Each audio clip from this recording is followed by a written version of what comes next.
Well, I'm joined now from Cairo by Rachmah, whose powerful message has gone viral online. Rachmah, thank you very much indeed for joining me. We've got a slight delay in the connection between us, so I'm going to ask you questions and give you time to answer them rather than try and talk over you, because that isn't going to work given the delay. So let me just ask you, first of all, you were on CNN. I know Clarissa Ward, the correspondent that you were very passionate towards.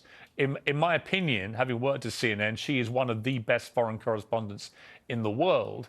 And I felt absolutely has tried to straddle this very tricky line of reporting fairly and accurately on what is a horrendous conflict.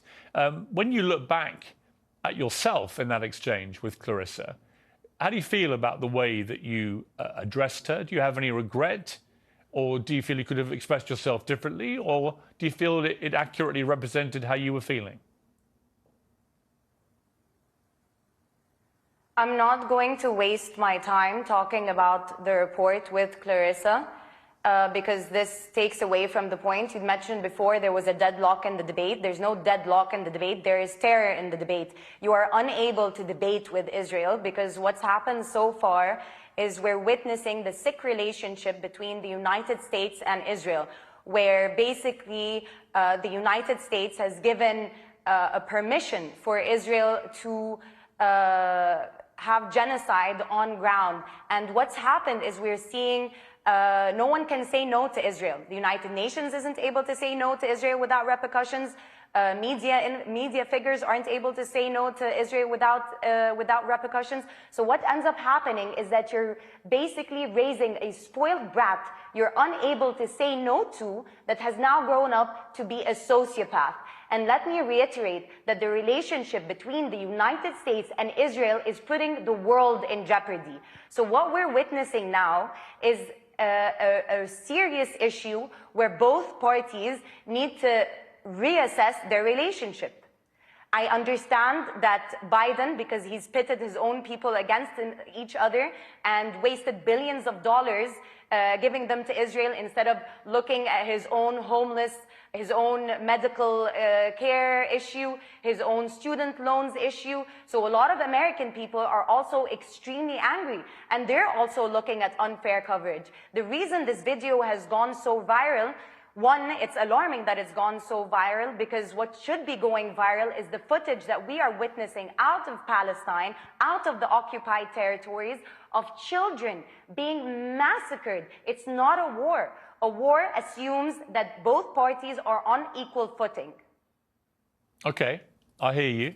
What I would say in response to that is that on October the 7th, Hamas, who are the ruling authority in Gaza, committed an act of such heinous terrorism, killing 1,500 people, including 260 people at the music festival. In 1948, let me finish, Rachmah. Let me finish. What happened let me just then? ask, let me just say, the militia? Rachmah, let me just ask you the question. No, you have to let me ask a question. I've been very polite to you and respectful. I've let you have your say. I'm going to say something now to you, and you can respond. Bear in mind there's a delay, so this isn't exactly the easiest debate to have. Well, that's why I said at the start, why don't we let me ask questions, you answer them, and that's the way this can proceed in a respectful manner. I would simply say to you that I've had a number of pro-Palestinian voices on this program in the last 2 weeks, and a number of pro-Israel voices. Many of the pro-Palestinian people I've had on have been very quick to condemn what Hamas did on October the 7th. Some have not. What's your position? Before we get to what you just said to me about what Israel has done and what America's doing and so on, what is your view as someone in Egypt about what happened right on your border there in Gaza by Hamas against Israel? It's a very fair question.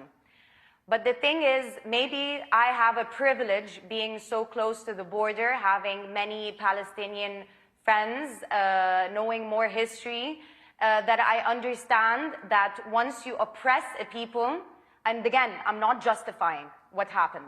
The killing of civilians on both parts ought to be condemned.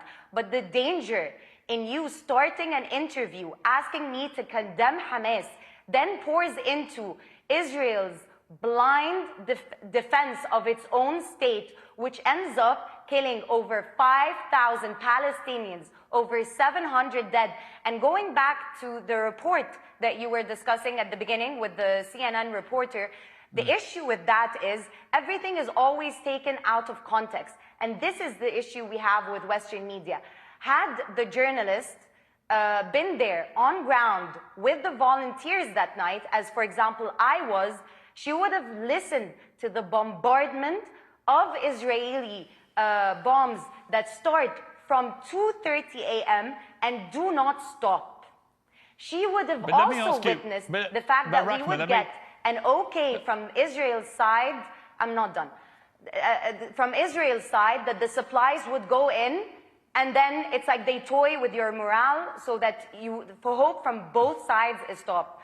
The narrative has got to change. Okay, the idea, I, for example, I don't have the PR of Israel. I don't have the money to hire the Justin Biebers of the world and have them say, pray for Israel and whatnot. But what I do have is the truth. And the reason this video has gone so viral is because people felt it. People felt that it was the truth. Let me ask a question, Rachma. So my question is this. When Hamas did what they did on October the 7th, they will have known, absolutely known, that Israel's response would have been this. And it would have involved the deaths of many thousands of innocent people in Gaza as a consequence of going after Hamas. They will have known that. So my question for you, again, a difficult question. I appreciate this, given that you're right there in the middle of all this. But the difficult question is, how do regular Palestinian people feel that their ruling authority commit an act of terror so heinous, and they must have known how Israel would respond, and they must have known that many thousands of innocent Palestinians would die as a consequence of that terror attack? How do they feel about that? Are they comfortable with Hamas continuing to be the ruling authority in Gaza? Or is it actually an act of such appalling atrocity that Hamas should no longer be there? And if the answer is the Palestinian people don't want them to be there anymore, then how do you get rid of them? Unfortunately, the Palestinian people don't have the luxury of the time to think of Hamas. The voice notes we're receiving from our Palestinian brothers and sisters from under the rubble, from mothers who've lost their children, from home families that have been eradicated, the sentiment we're getting from the Palestinian people is, do they see us? If the United Nations, that's whole premise was to avoid this kind of genocide, was created to avoid this kind of humanitarian crisis, cannot stand up to one spoiled brat of a fascist organization, then where are we in this world? And what's sad is that it's a top-down movement. You have the United Nations unable to speak to Israel. You also have the people at work who cannot hold the Palestinian flag, who get fired on the spot. I've had people who work in New York text me and tell me that they've been fired on the spot. Rachma, I have a you know question. what else I've had that unfortunately I cannot show? Screenshots, last thing, screenshots of emails from prominent news channels where anchors, where younger people are emailing producers, begging, are emailing one another, begging, why aren't we showing the other side? Why aren't you showing the other side? Because what's happened is that I have to be able to respond. Israel has given you a brand book where you can, so that you can be prim and proper in front of your own people. I have to be able to respond, They've been very Rachma. clear about their intent. They've been very clear since the Haganah. You have to let me respond now, okay? I'm listening to you respectfully. I am not the media. I've given more of a platform to pro-Palestinian people, including yourself, than any other show in the world. So I resent the suggestion that I'm just like everybody else. Which is in itself a problem. I have deliberately given large chunks of my show each night to voices like yours to tell the side of the Palestinians. But again, I come back to this. You talk about genocide by Israel against Palestinian people. What do you call the Hamas stated intent? They've made no secret of it. It's their stated intent to wipe Israel off the face of the earth, to kill all Jews. And that's exactly what we saw them try to do on October the 7th. What do you call that if it's not genocide? But you've seen that from the other side. You know, it's interesting because this point brings one to be called and dubbed anti-Semitic. You know, I believe that Israel is the most anti-Semitic entity ever. We used to live with our Jewish brothers and sisters here in the Middle East and in Palestine, and the creation of Israel on a racist premise differentiated, because you didn't have Jewish Arabs or whatnot. You just had Arabs. They were Christian. They were the people of Palestine. You're not answering my question, They were Rachma. Muslim. They were Jewish. I don't need to, because the problem is Actually, you do need to. Why are we having a debate? Is it not to solve, or is this for another sensational interview? Is this a sensational interview, it's or not is about it sensation. To solve? I am You've here accused- to say you've something accused clearly, Israel of that genocide. we need a ceasefire because the world is in danger. I Well, have I would accused say- Israel of genocide. I am Yes, accusing Israel and of I'm genocide. simply saying this to is you- a genocide. and They I'm have simply said saying it's a to- genocide. Rachma, I hear you, and you're perfectly entitled to that view, although Israel would contest that characterization of what they have been doing, but many would agree with you. But I simply say, what is Hamas waging against Israel? I would that's love not if they genocide? would contest with evidence rather than terror. Yeah, but do you not agree with me that what I didn't Hamas hear is your doing last is part. clearly... Do you not agree with me that clearly what Hamas is waging against Israel is also genocide by your criteria?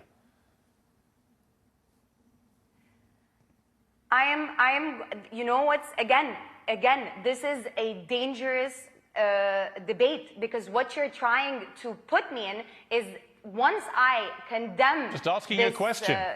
Once I condemn these people, what that then means, why is this dangerous for me? Because what that then means is that you can then answer me and tell me that Israel has the unequivocal right to defend itself, what that means is that they eradicate a people who end up being your Halloween you're costumes. wrong. No. So why Let me not clarify. put a stop to this Let me now? clarify. They're not on equal footing. Let me clarify. Israel, like every country in the world, has an absolute right to defend itself. Right? Israel has a right to defend itself. The question now is against what? Women and children? Let me finish my point, please, Rachma. look at the evidence. Let me finish my point. How many Palestinians have died? If you're not going to let me finish my point, you're not going to hear what I have to say. Israel has a right to defend itself. But the longer this war goes on, the more that people are saying to Israel, what is proportionate? How can killing many thousands of Palestinians, innocent women and children, how can that be right? If what happened on October the 7th is wrong, how can this be right? And it's a very fair point to make. But my point about all of this is, you want peace, I want peace. The President of the United States and Queen Rania and others saying we've got to get to a two-state solution. To do that, you've got to have leadership which can be trusted by the other side. There is no way that Israel will ever trust any leadership involving Hamas. And I would say the same, by the way, about the Palestinian view of Benjamin Netanyahu. I don't think they trust him either. I think you need new leadership on both sides. And that's where the conundrum's going to be. How do you get to that place where it's no longer Hamas controlling Palestinians and no longer Benjamin Netanyahu in charge of the Israeli side? Excellent question. You apply international law. You apply international law. You allow the United Nations to do its job. When the Hamas situation happened, for example, it was supposed to be the Red Cross to go and negotiate. Israel is stopping all of that. On top of that, it's also terrorizing the media. On top of that, it's also terrorizing individuals. On top of that, it has money being poured in from the United States. On top of that, it has the backing of the European Union. On top of that, it has the backing of Britain that started this whole farce.